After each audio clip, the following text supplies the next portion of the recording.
Now, tea factories have been ordered to pay tea farmers based on the prevailing dollar rates.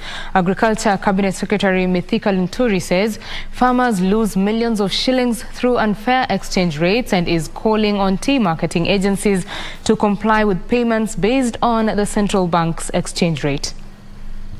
The government has urged the Kenya Tea Development Agency, KTDA, to take up banks on the payment of the bonus based on the dollar exchange rate.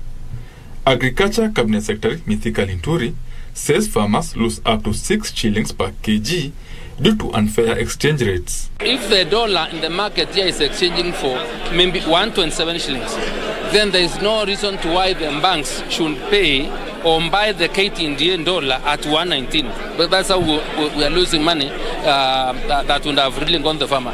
Actually, fetch is better in the market when we want, but we want to ensure that whatever we have is able to ensure that we get the best rate in the market so that the best income can be able to go back to the farmer. He says implementation of the Tea Act 2020 will proceed and will culminate to the establishment of the tea fund that will be funded by the tea levy. The tea fund will come from the tea levy, and the formula for coming up with the levy is set out in the law. So once that law is enacted, it is out of the application of that formula that will determine how much money we will be able to collect through the tea.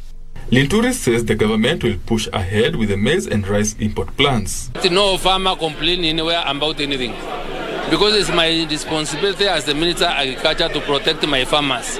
It is me who is running up and down to see how to subsidize inputs so that they can bring down the cost of production of food.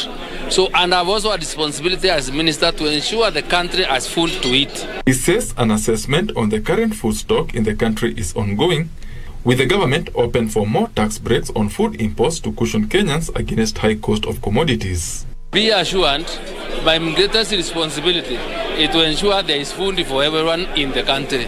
And not only food that is also secure. Benson Ruba reporting for Prime Edition.